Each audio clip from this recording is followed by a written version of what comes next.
Get ready for the smackdown. Get ready for the smackdown. How you gonna react when you're put on your back now? 'Cause there's no turning back when you're facing the smackdown.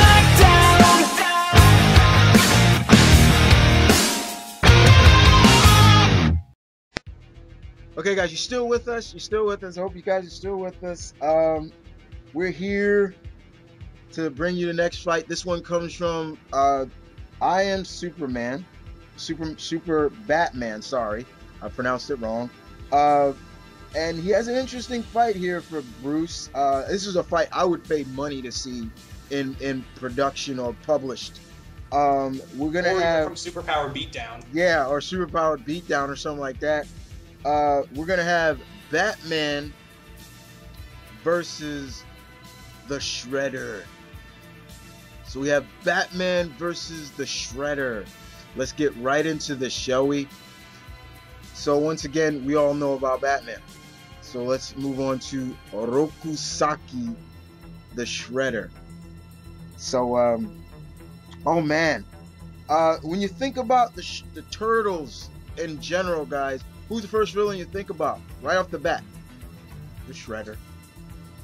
And Orokusaki is the head and leader of the Foot Clan. Now, depending on where you take it from, but in the real comics wise, when it was still under Mirage, he and basically Hamato Yoshi were students. They were fellow Foot members together. They were members. Hey, what's up? They were members in the Foot Clan. And basically, I gotta record it all that. Basically, guys, we have the Shredder killed Hamato Yoshi, and because of a woman. It's all about a woman, Tang Shin. And then, of course, we all know the story there. But Orokusaki, the Shredder, is a master hand-to-hand combat artist. This guy basically is probably one of the best of the Foot Clan, being that he is the leader. And he looks menacing. This is a guy you don't, when you see him coming at you, it's like, oh shit, who is this guy? Like, he's got gauntlets all over him that's got razor sharp pincers wherever you all over his. Of course, his gauntlets got the two big claws. His helmet is razor sharp as well, and he got his legging shin guards also have spikes all over them. So it's like, when you're fighting this guy, it's like, how do you defend against this guy without taking even a defensive block? You're getting cut. You Exactly. See what I'm saying, guys? It's like, oh God, like, how do you deal with somebody like this? So yeah, go ahead, Ty. This is a guy who can take on all four of the Turtles, no sweat, and even go toe-to-toe with Master Splinter. He is the leader of the Foot for a reason, guys. I mean, he's not only a great martial artist, but he's cunning. He's dangerous. This is a guy who will wear you out, and this is a guy who has no honor. He will gladly use like some kind of dishonorable tactic against you. He's not only has those blades on him, but he's a master swordsman. He's a great archer. He's also in some incarnations he even carries guns on him. Yeah.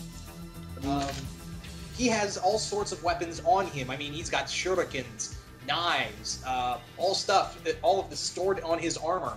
And mix that with his intelligence and his martial arts skills. This is a guy, like Chris said, you don't want to fuck with. Yeah, you don't want to screw around with. I mean, yeah, will he fight dirty? Yeah, he has. I've seen plenty of times he's willing to fight dirty. I've seen him, but he doesn't give a crap about that code of honor. Don't kick them when they're down. He'll gladly do that. You know, he'll gladly do it. He has no problem with that. And yet, there is a tense where, yeah, his arrogance has cost him fights. He can get a little cocky at times. I've seen him get cocky in fights with Splinter, and that was Splinter's. Splinter was able to defeat him because of his cockiness, but it's his cunning and really his skill tactics by really analyzing somebody in a fight.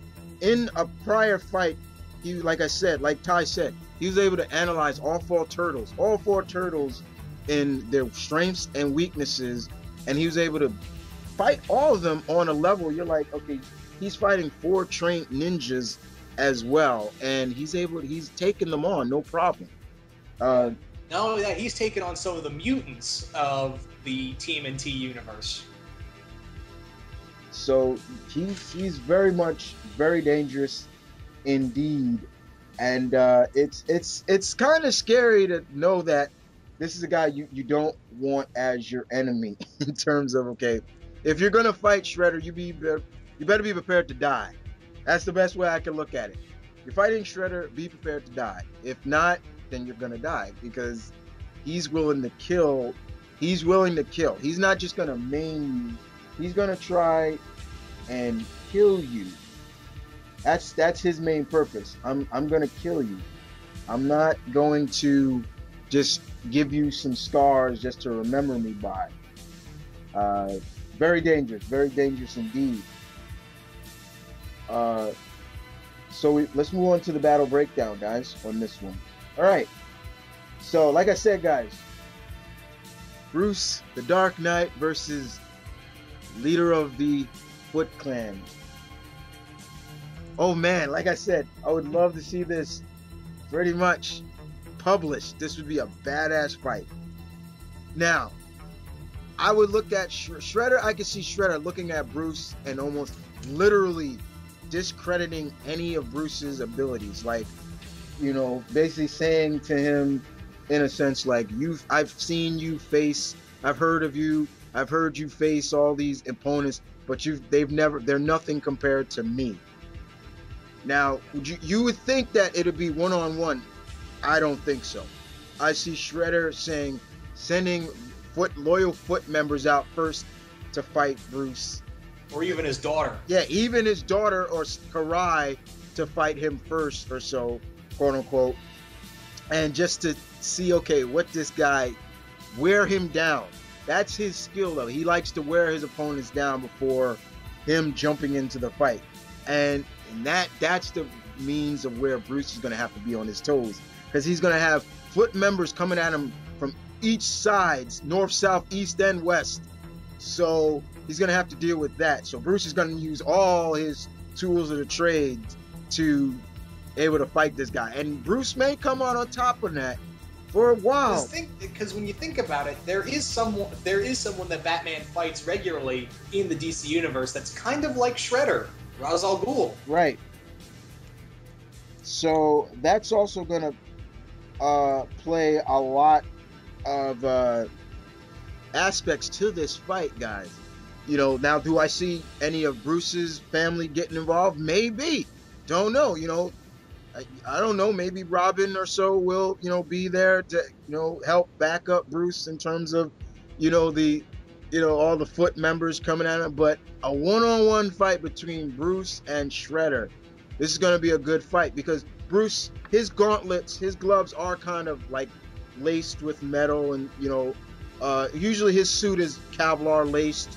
So it can... Yeah, but Kevlar doesn't really stop a knife. Yeah, it won't stop a knife, but it is kind of... will take a little bit of, you know, he'll be able to block a lot of Shredder's attacks, especially with his arm guards and things like that. But you still got his face. You know, Shredder's going to go for the face. He's going to go for vital spots, you know, where Bruce is going to have to protect, literally, because if he gets hit anywhere, the kidney, anywhere that is vulnerable, you know, Shredder can cut a tendon that can, it's just like, okay, Bruce is gonna now, he's in dire needs, you know. And once again, Shredder will fight dirty. So maybe Bruce, I've seen Bruce fight dirty too. I'm not saying that Bruce will fight clean. I've seen him fight dirty at times. So it's gonna play a lot, guys, to this fight, you know. But like I said, then going back to what I said earlier, guys, Shredder is known to be cocky in the fights. That can be Bruce's strong point right there.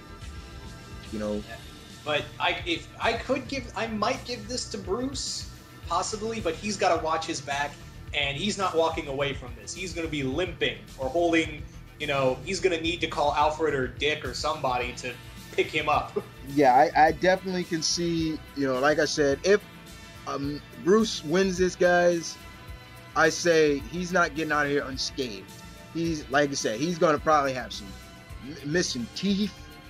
Something, scars everywhere. Yeah, so he has to call Alfred or one of the other Bat family members to carry him out. Like, I'm hurt, Alfred, I'm hurt. I need help. So call somebody. I need help. And so I'm gonna stay out of this one again, guys, because I can see both of these guys walking away kind of in a bad state of mind, in a sense. So I'm staying out of this one again. This is damn it. Yeah. We've been, for the past 3 fights, and for the 4th one, we've been putting Bruce to the ringer on these. Yeah. So yeah, I am Super Batman. I'm saying like this, bro. I like the fight, but I'm saying I'm staying out of this because Bruce ain't walking away here without a scar on him. He's gonna have war wounds that's gonna last him. Every time he puts on that bat suit in the mirror or something, he'll probably see the scars that are left by Shredder. Like, God, man, just remember, Jesus. I remember. It's going to be a fight that he's going to remember. But I leave it up to you guys. Batman or Shredder? And I want to thank I Am Super Batman, I'm sorry, for this fight. This was a really good fight, guys. I like this dude. Like I said, I would pay money to see this fight in published. IDW and DC doing something together again, where Batman and Shredder go at it. I would love that. Or hell, even like I said, superpower beatdown. Yes, something like that. I would love that. So thank you again for the fight. And that was fight number 24. We are up to the 25th fight, which is from Mason Freeman, and he's having Bruce go against the most deadliest woman in the galaxy, Gamora. So we'll be back, guys.